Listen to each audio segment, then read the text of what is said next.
Welcome back. Fundraising can be lonely, with seemingly endless to-dos. This podcast isn't about the best practices or trends. It's about the deeper wisdom of the beautiful space where generosity occurs. A weekly 5-minute reflection to ground you for the week ahead. As we enter into fall and preparing for year-end giving season, I thought I would reshare a bit of humor from a fundraising colleague who toiled in our profession over 100 years ago. This professional was obviously the chief writer of many a year-end fundraising appeal. This professional, who used an alias, a drafter of many appeals, wrote The Ethics of Giving, the Ratio of Generosity to Income in a hospital magazine published in 1915. Quote, "The announcement recently made under the heading Wills Proved that the testator, whose personalty approached £350,000 or $62 million in today's dollars, had bequeathed to his executors for charitable purposes his personal clothing and naught else, recalls the infrequency with which charitable offerings are made to bear a relation to means. It would seem to most thinkers that a giver who recognizes the obligation to charity only to discharge it with frequent inadequacy is worse than a man who lives wholly oblivious to the claim upon him."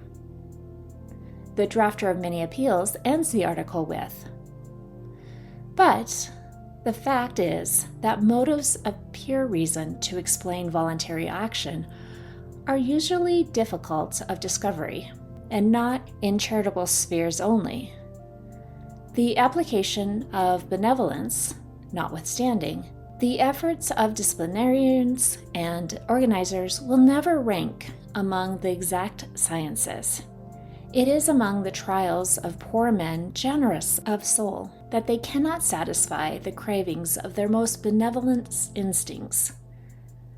But they possess an ineffable advantage over richer donors.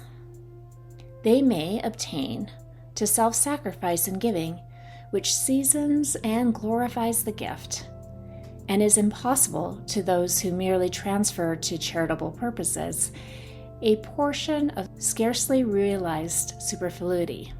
Unquote. To the drafter of many appeals, we still hear you. There are days when we too want to throw up our hands and ask why.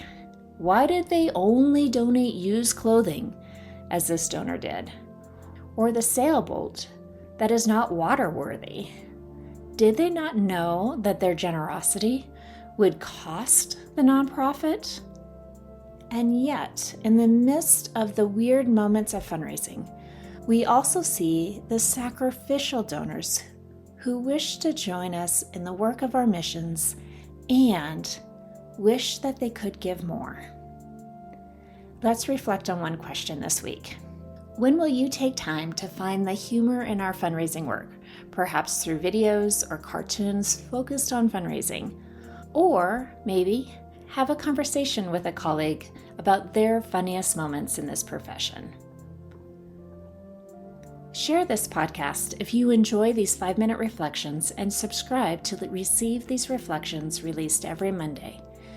To explore fundraising coaching deeper, visit servingnonprofits.com. See you next week.